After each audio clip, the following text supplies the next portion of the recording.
예수님의 공생의 첫 번째 메시지가 무엇입니까? 그것은 회개하라, 천국, 하나님 나라가 가까웠느니라 라는 메시지입니다.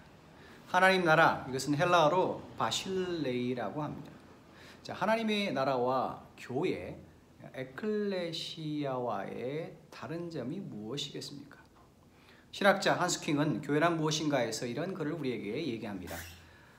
하나님 나라가 교회가 될 수 없는 이유는 신학 성서에서 말하는 하나님 나라란 온 세계를 포괄하는 최종적이고도 결정적인 하나님의 통치이기 때문이다.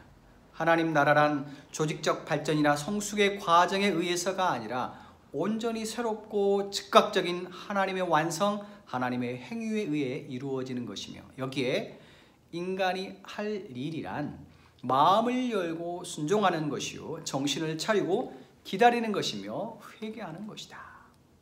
한스킹은 하나님의 나라와 교회가 동일하지 않음을 우리에게 얘기해 줍니다. 자, 그렇다면 교회란 무엇입니까? 첫 번째로 교회란 신앙 고백 위에 든든히 섭니다. 마태복음 16장 16절, 주는 그리스도시요 살아계신 하나님의 아들이시니이다. 시몬 베드로가 고백합니다. 예수님께서 말씀하시죠. 바요나 시몬아, 이를 내게 알게 한 것이 혈육이 아니요 하늘의 아버지시다. 하나님께서는 이 신앙 고백 이외에 저와 여러분의 믿음의 고백 위에, 그리고 베드로의 고백 위에 교회를 든든히 세워 나갑니다. 두 번째로 교회는 기도하는 곳입니다. 20절 말씀에 두세 사람이 내 이름으로 모인 곳에는 나도 그들 중에 있느니라 라고 마태복음 18장에서 얘기합니다. 19절의 말씀에 이렇게 얘기합니다. 합심하여 무엇이든지 구하면 하늘에 계신 내 아버지께서 그들을 위하여 이루게 하시리라. 자, 마태가 고백한 것처럼 교회는 함께 모여 합심하여 기도하는 곳이고 기도하는 공동체입니다. 예수님께서 예루살렘 성전에 입성하셔서 성전을 깨끗하게 하시는 사건 속에서 주께서 말씀하시죠. 내 집은, 이 성전은 만민이 기도하는 장소다라고 얘기합니다. 교회는 기도하는 공동체인 곳입니다. 마지막으로 교회는 그러나 불완전한 공동체, 인간의 모임입니다. 자, 15절부터 17절 마태복음 18장의 내용을 보면 교회의 일원인 한 형제가 범죄할 경우에 대한 교훈을 얘기해 주고 있습니다. 다시 말해서 교회의 일원도 범죄할 수 있고 잘못할 수 있다는 것입니다.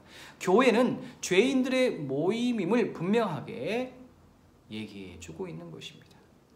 앞에서 언급한 한스킹의 글을 다시 한번 소개합니다. 이 마지막 시대에 교회 자신이 죄인들로 구성되어 있고 죄인들을 위하여 존재한다는 것을 인식하지 않는 교회가 있다면 그 교회는 냉혹하고 독선적이며 무자비한 교회로 변질될 것이다. 그러한 교회는 하나님의 사랑과 자비, 인간의 신뢰도 받을 수 없게 될 것이다 라고 경고하고 있습니다. 사랑하는 성도 여러분, 저와 여러분이 모이는 이 교회는 하나님의 나라가 아닙니다. 그럼에도 불구하고 하나님의 나라를 내다보면서 기다립니다. 그 나라를 향해 순례하고 전령으로서 세상에 하나님 나라를 선포하는 것이 교회입니다. 그러기에 우리는 주님 앞에 모일 때마다 우리의 신앙 고백을 새롭게 점검해야 합니다. 기도해야 합니다. 겸손의 회개가 우리의 마음과 우리의 입술과 우리의 교회 모임 가운데 넘쳐나야 합니다. 이러한 놀라운 은혜가 저와 여러분의 교회 가운데 넘쳐날 수 있기를 간절히 축복합니다.